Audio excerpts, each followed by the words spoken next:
It is no longer news that life is a journey, and everyone must be in that race, must of necessity engage in the race.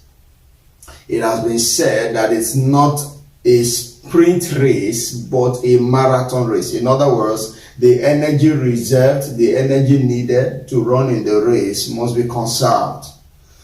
It has been said that everyone not involved in the race will be swept aside. Listen to this: time may differ, circumstances may differ, but most assuredly everyone will run their race. One thing that, however, guarantees the success of any race is to possess and have a prize mentality. This is very simple, because without a prize mentality, the race will be frustrating. Know ye not that they which run in a race run all. Everyone is in a race, whether